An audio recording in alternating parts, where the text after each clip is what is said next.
so I'll turn it over to him. Okay, I'm Soviet. So we've been trying to help our panday, local panday. These are the swordsmith, and my love affair with the Talibong. It's our local dialect for blades.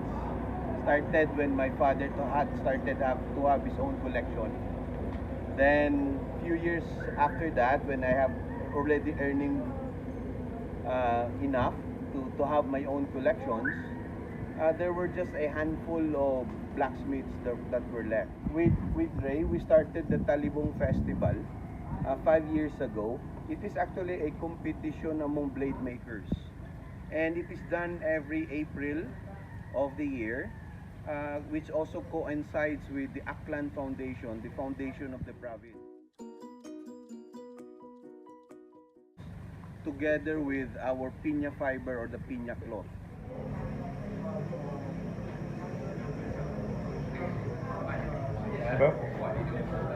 I don't know. What's this?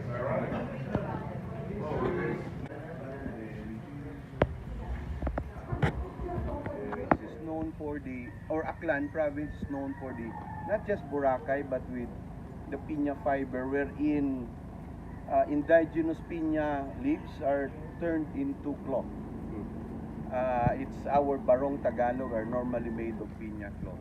As far as the Aklan is concerned, we have two kinds of blade. We have the Sanduko and we have the Talibong. The Sanduko is the lazy brother. No, the industrious brother. This normally is being used in the farm. And the Talibong, on the other hand, is the lazy brother. This is normally carried by craftsmen, and especially in the highlands. I have a handful here right now. I will show it to you.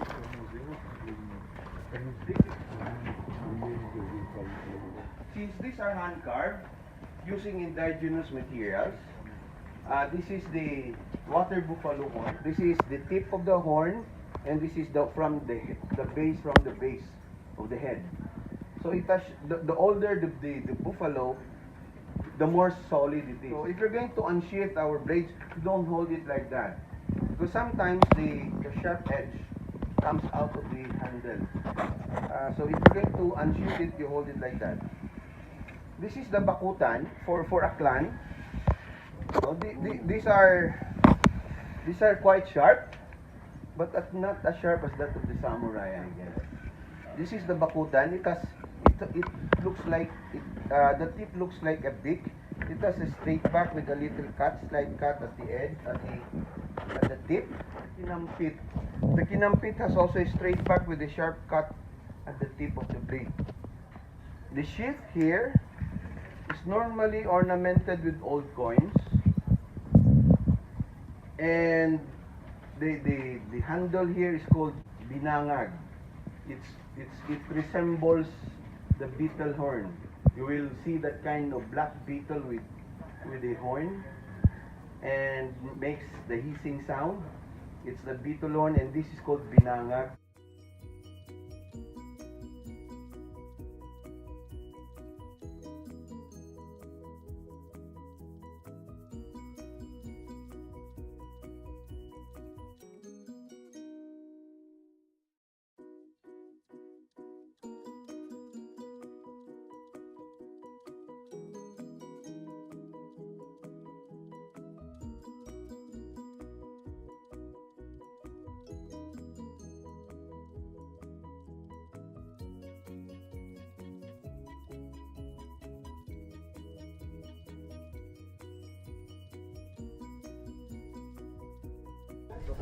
This particular handle is made from albino carabao horn. It's hefty.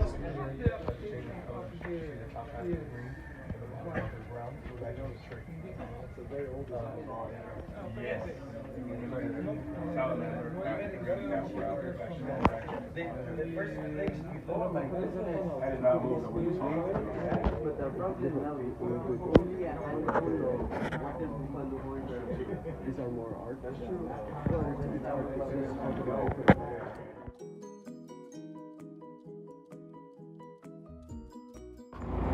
That over there is the Aklan River. And over there somewhere is the sand mines. Okay, so we're going to visit the plate maker's residence. This is the blacksmith. So we're going to climb a small hill. Okay? Ladies and gentlemen, is how eggplants are made. Chaka chaka chaka.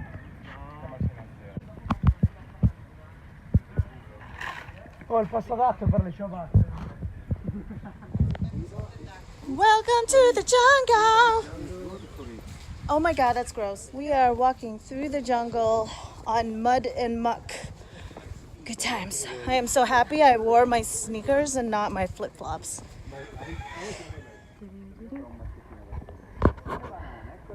Careful with banana spiders. What? Okay, but they're friendly. Don't worry.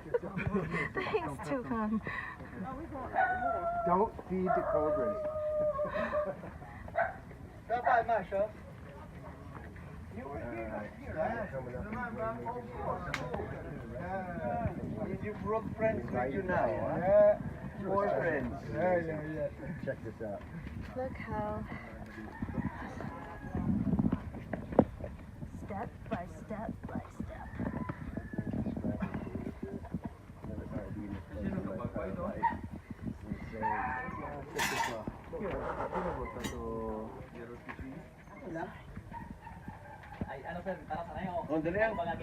Come inside.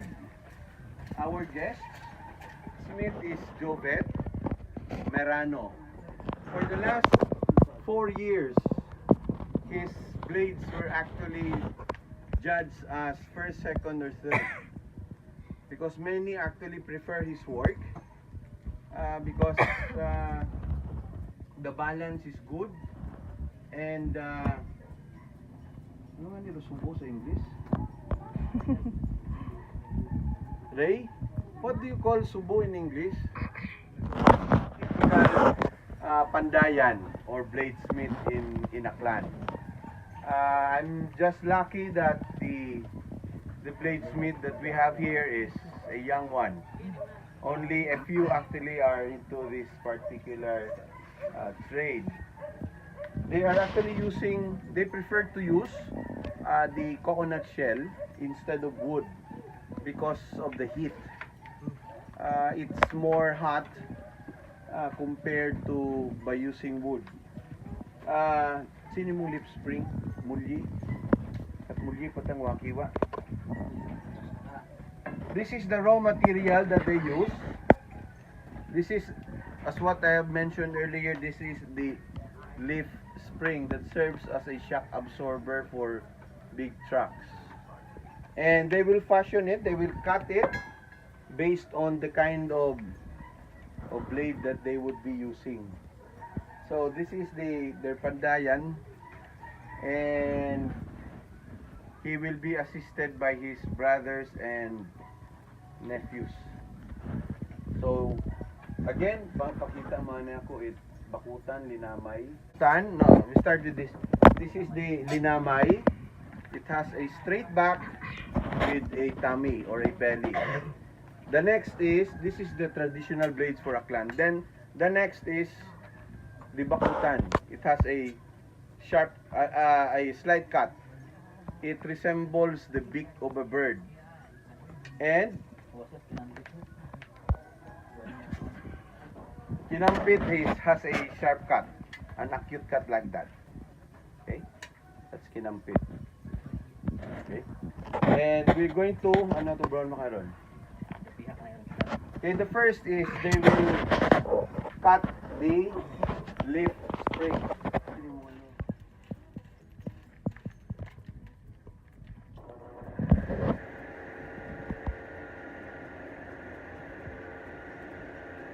The blower there is an improvised washing machine. Washing machine that they made it into a ano nga tawag nun?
Okay, so they are hitting the lift spring, and sooner they're going to cut it based on the desired shape.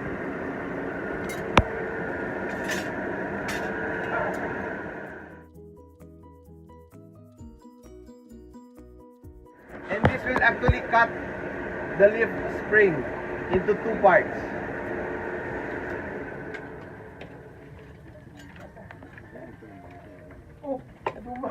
Okay. I know. Sorry, I'm sorry.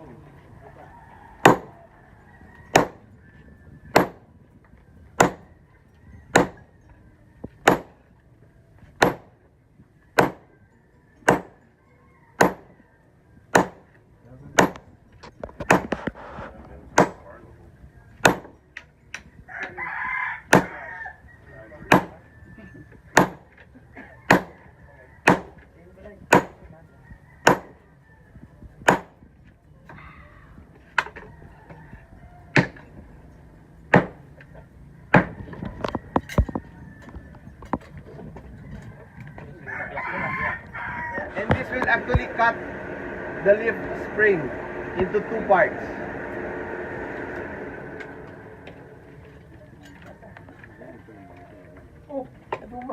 Okay. I know. Sorry, I'm sorry.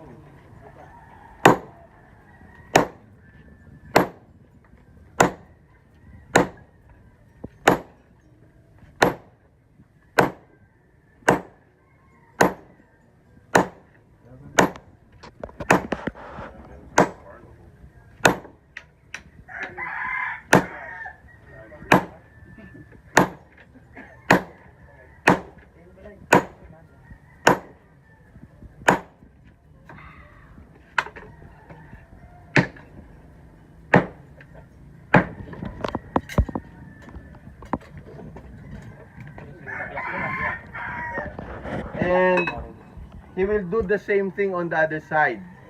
This happens to be the base. This part would later on look like this. Okay? So he will again do the same process on the other side. Okay? So it would already look like this. Okay?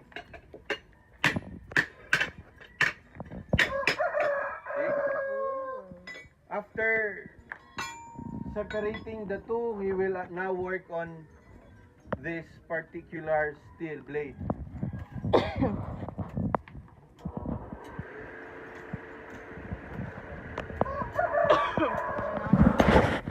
Okay, take note of the rhythm.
Ano paggawa mo kayo?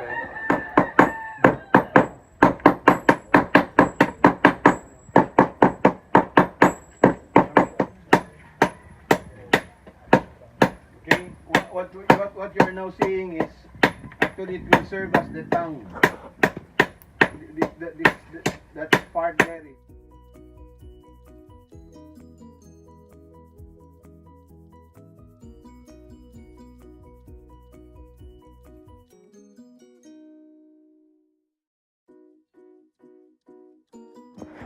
From this kind of steel with the thickness, a few hours later it would look like this. Constant pounding and heating at the furnace. The next actually is this one would also look like this, and they will continue pounding, taking away the imperfections to smoothen it. They're going to have it grinded.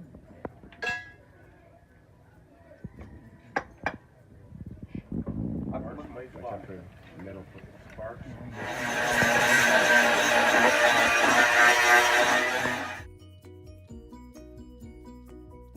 This is what they will do now. We will temper the blade and quench it with water. The traditional process is kuskusan. Oh. They used to have it, they called it kuskus. A file is being continuously driven on the side of the blade.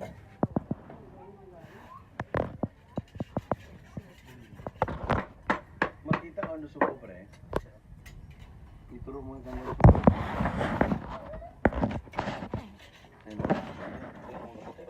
Okay, you see the white part on the blade. That is the hardest part. The moment it goes to the blade polisher, that particular part will be a bit hard in making it sharp. Especially on the cutting edge.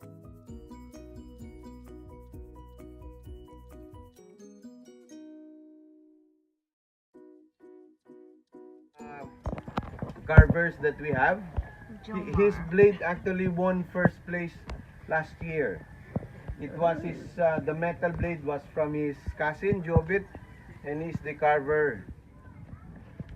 This one is again the binangag or the beetle horn, and this one is sinuwak. It's a secondary blade among Aklanons. It looks like a saber, but this is a secondary blade for Aklan. The kinampit is the one that I've shown earlier. It has a cut like that. This one is a sinuwak. It's a secondary blade. Very popularly known in Caraga region, in other islands in the Philippines. They would call it Sansibar. The bone of a carabao. And this is the horn that resembles a heron. And this is bakutan. So it's all made of bones. So if you could be back by April, we have the Talibons festival, but still it's election season. Blades are for sale, but you cannot bring it home until, of course, after the election. This scene reminds me of The Predator. Get through the chopper!